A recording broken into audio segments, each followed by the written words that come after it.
Limiting beliefs. You have limiting beliefs. Believe it or not, you have it. The thing about you is that you're so self-aware that you understand you have limiting beliefs. But, and the worst thing is, you might also know the solution to eliminate the limiting beliefs as well. But you need reminders and you need simplification. You might know the solution logically, but it's so jumbled, scattered in your head that you don't have a clear direction as to where to go. What's my first baby step to progress towards this big goal of you becoming limited belief free, or infinite belief, unlimited beliefs, to have unlimited beliefs. So the first step to the crackhead methodology of limiting belief is that you need to realize that if you're at point A right now and you have to go to point B at some point, and you cannot go there, and there's a gap in between you, you have to know and understand that almost at every case, you not reaching the point B and you having the gap in between is because of some sort of limiting beliefs present in your life right now. I don't care what you blame it on. I don't care you blame it on people, on the government, on the jobs, and on employment, this or that. Everything boils down to a limiting belief. You have a limiting belief which is stopping you from reaching towards your goals. It could be having a jacked body. It could be attracting a partner, getting a job, getting a promotion, traveling the world, doing something online, making money. Anything, any goal that you have, scaling the business, I don't know, just posting pictures of your feet and making millions from it. Anything, any goal that you have and you cannot achieve it, it's because you have limiting beliefs of some sort. So this is the step one. Now you realize that everything, every obstacle is a limiting belief. So you can now shift things in a more logical way instead of saying like, oh, this guy has ruined my life. That is why I'm this bad. That is why I cannot perform. But now you know that, no, it's not about the guy. It's not about the person. It's not about something that happened in the past. It's about a limiting belief. That is the obstacle. And the thing about obstacle is that obstacles can be cleared. They can be cleared. And since they can be cleared, let's clear them. So this first step is realization, which you now have. The second step is clearing the bad boy. How do we clear them? First thing is you grab a shovel. And now this is a metaphorical shovel.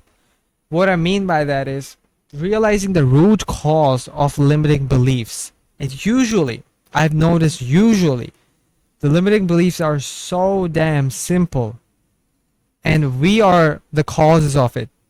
In other words, we are self-sabotaging the success, and we are creating limiting beliefs by our logics. So for example, I had the limiting belief that if my friend didn't come to the gym, I couldn't perform well. Now I had backed it up in my head with so many evidence, like my friend needed to be there. I performed well in his presence. I performed well with the jokes that we make in between sets. If I don't make the jokes, then I am not as good of a performer in the gym. See how just one thing, my friend being my accountability buddy or anything like that, has led me to a spiral of tiny bits of limited beliefs that I had. One was the performance, the state-induced performance, that I need my friend to be in the gym just so we can have fun in between sets, and that this would fuel me to be pumped to do even better in the gym. Now this was a limiting belief, and I couldn't even realize it, but I had to realize it, because whenever you cannot do something and you're convinced that you cannot do it, it's almost because of a limiting belief which is backed by a flawed logic that you have. So the biggest limiting belief I had was that I couldn't perform well with my friend, and the flawed logic that I had was that I have to have fun and crack jokes with my friend in order to have a good session, which is successful session in my head. So it's always a flawed logic that you have in your mind that needs to be corrected. And the thing with logic is that there is no concrete logic. Everything is a theory. Let me tell you again, because this is a bar right there. Write it down in your head, in a sheet of paper, on your notes. You don't have logics in your head that are concrete. You have theories which can be changed and which are not backed by concrete evidence. And since you have theories, they're not true. Get it? It's like one day the theory of relativity might not be true. It's just a theory. But now we believe it is so true because with the evidence, the credibility of Einstein is so much that if 1,000 years from now somebody gives enough evidence to make another theory that becomes believable, but still only God knows what the true law is of time and of relativity. Nobody else knows other than God. So everybody else can make up stuff, call them theories. So you understand, you're the operator of your mind, and you don't even know what it is. You're just making stuff up as theories and believing them to be concrete facts. So once you shift them, and once you have all of the beliefs, all of the logics as malleable theories and experiments instead, then you become flexible. In other words, you need to be open-minded and malleable enough to change your logics. I'm not saying to change your limiting beliefs, because that is a big step. I'm telling you to pick a limiting belief, break it down to 5 pieces, like I've mentioned about my friend. I've broken it to like 2 or 3 pieces. These pieces are the flawed logic. Just pick one flawed logic and actually scrutinize it, and think, does it make sense? Should I come up with another theory? And am I willing to experiment with it? Let me dedicate 2 days, only 2 days, to experiment with the new theory. And let's see how the performance is. The thing about the confirmation bias is that confirmation bias is always gonna lead in towards the theory that you already made previously. But that is why you need to be open-minded enough to go with the new theory, to go and actually test out the new experiment with just as much or equal dissonance or equal weight. Have the equal weight. Don't be biased towards the thing that you were doing in the past, because that is where the brain is gonna lead you towards. As a good scientist, we don't have biases. We're not sellouts. We perform experiments for the sake of experiments, and it's fun because you're only doing it for 2 days. You cannot be lazy. It's only 2 days, and I've actually noticed from my own self, I'm really lazy, but 2 days feel really doable and for the sake of experiments. So once you act like a mad scientist and experiment your own life with it, you're gonna have so much fun. You're gonna feel so much alive as well, because you're finally doing something with your life. It's as of now, if you start doing 1 experiment per week, or even 1 experiment per month, at the end of the year you're gonna have 12 experiments.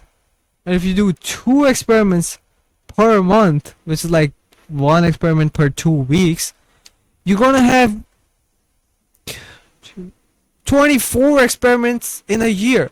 So after a year, on January 1st, when you look back to the year, and everybody else has not made any changes in their life, You're gonna be the one who looks back and sees those 24 changes, 24 experiments that you've done in your own life, conducted them as a mad scientist, and actually maybe like 2 or 3 experiments actually stick and become a part of your life, and they become super successful and positive and give you so much positive outcomes that you literally make them stick as a habit and make them permanent in your life. Who knows?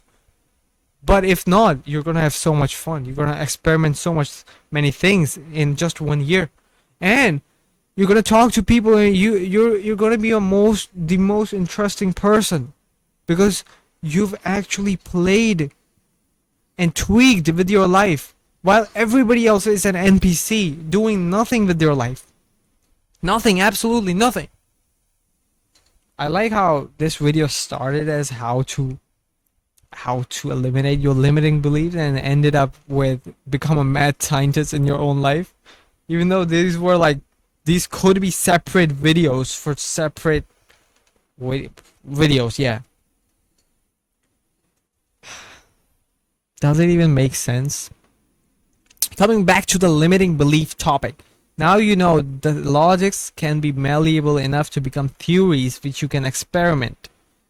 And then, once you do these experiments long enough, and once you shift one logic, experiment with it, then the other, and if one limiting belief is backed by 5 logics, and you reshape these 5 logics with one experiment at a time, you have literally vanished this limiting belief out of the way and out from your life. For example, if like I have a limiting belief right now that I cannot wake up early, and it is backed up by something like oh, I need to sleep early, oh, but I also need to have dinner 3 hours before bed, or oh, if I wake up, I only have to wake up at 6 or 5 a.m. and not like at 7 or 8 a.m. because it's like the NPC hours, and I want to have a few darkness, and oh, like you can see already 3 flawed logics have appeared in just one limiting belief. So these 3 logic, I might have even more. I might have like, oh, what if I have a client call later at night, which then what do I do? So there's a 4th one. And then, oh, if I have an outing, I have to go out with my family and to a restaurant and have dinner. What do I do then? Like, whoa.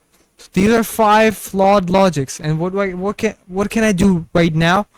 Pick one. Like, how can I have dinner with 3 hours? Wait, who said 3 hours? Who said the 3-hour rule? Oh, 3 hour before food, 2 hour before drinking, and 1 hour before screen time. Dude, let me actually experiment with 2 hours before food. Let's see how my body does. Okay, you can see. And I let me just experiment for 2 days. And you know what? I had experimented. I had eaten food. It's been 2 hours, not 3, 2. And I felt okay sleeping. So one logic which I had in my mind, which was concrete, has now been kind of shifted, and it's not as concrete. So I don't really care about this anymore, honestly. The other ones still feel like heavy hitter for me. So I need to experiment with them slowly and gradually, and defeat these small tiny enemies first, and eventually we kill the boss on the way. Like, the boss will die once we kill off its feet, if it makes sense. So I'm already working on 1, and 4 are still left, which I also have to work on. Another bonus tip, or the bonus point, is that don't rush the results.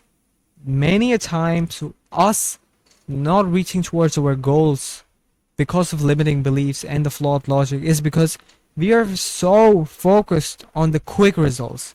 Let me get this shit fast. Let me get there fast and quickly.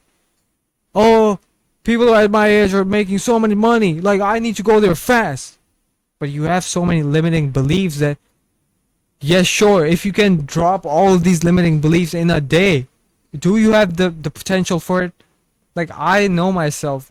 that I cannot do it. Even if I rush to kill all these limiting beliefs in, let's say, 3 days max, I know I'm gonna crash out. Like, I'm gonna crash and relapse on the same bad habit and start from zero and have all the flawed logic and limiting beliefs which reset back to normal, which I don't want to do now. So that's why take the long approach instead.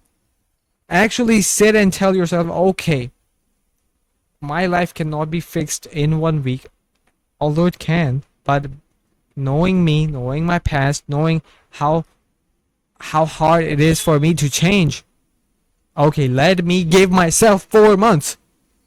And 4 months might seem a lot, but if you do like 2 to 3 experiments per day, a month's gonna go by so quickly, and you're not gonna stick for a month on one thing. I know you're gonna relapse, you're gonna reset. That's why we're giving us a few margin as well. So 2 to 3 months would be an optimal time where you start to see results.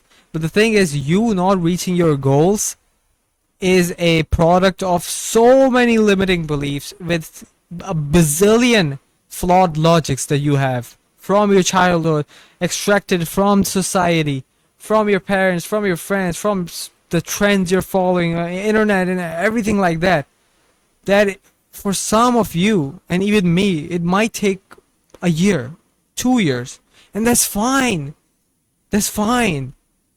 Notice that there is no race externally. It's all in your head. The race, the urgency, the everybody else is moving fast, they have their life together except for me. It's all in your head.